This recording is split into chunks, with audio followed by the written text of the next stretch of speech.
ৰামকৃষ্ণ ৰামকৃষ্ণ আজি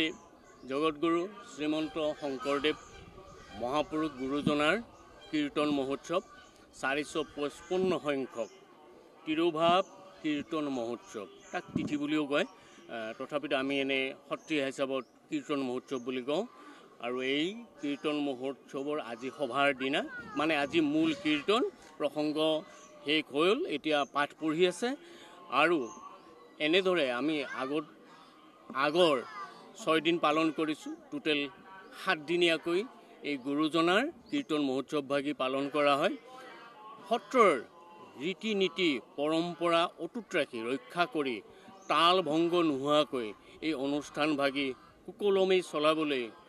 বিশেষকৈ কৰ্তৃপক্ষ হিচাপত আমাৰ যত্ন কৰা হয় আৰু এতিয়া প্ৰসাদ বিতৰণ কৰি আছে ভকত সজ্জনে লৈ আছে আৰু আগন্তুক কালতো আমি এই অনুষ্ঠান ভাগি কৰিব লাগিব তাৰ বাবে সকলোকে অনুৰোধ জনাইছোঁ আজি লগতে আমি সকলোকে গুৰুজনাই যাতে আমাক সকলোকে আশীষ বৰিখন কৰে তাৰ নিমিত্তে আমি কামনা কৰিছোঁ সদৌ অসমে এই অনুষ্ঠান ভাগি পালন কৰাৰ ওপৰত বিশেষকৈ বৰপেটাৰ এইটো দায়িত্ব হয় গুৰুজনাৰ এই কীৰ্তন মহোৎসৱ ভাগি সুকলমে চলাই নিয়াটো বৰপেটাৰ মাধৱদেৱ গুৰুজনাৰ ৰীতি আদৰ্শ ৰক্ষা কৰি তেওঁ যি ধৰণে কৈ থৈ গৈছে সেইমতে আজি কপতি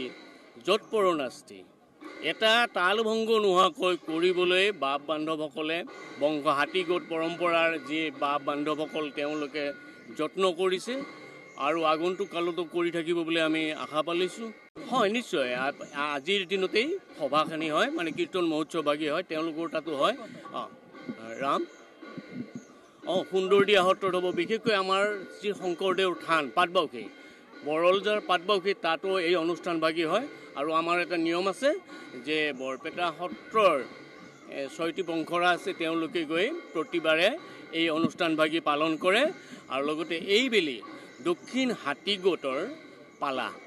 তেওঁলোকে পাটবাউসীত গৈ অলপ পিছত ইয়াত শেষ হোৱাৰ পিছত তেওঁলোকে গৈ পাটবাউসীত এই কীৰ্তন মহোৎসৱ ভাগি পালন কৰিব আৰু সুন্দৰদিয়া সত্ৰতো পালন হৈছে বাৰাদি সত্ৰত চিনপুৰা ভীতিস্থানত তাতো পালন হৈছে যোনে যিমান যেনেকৈ পাৰে গোটেই জিলাখন গোটেই অসমতেই হৈছে এই অনুষ্ঠান তথাপিতো বৰপেটা যেনিবা অকণমান সুকীয়া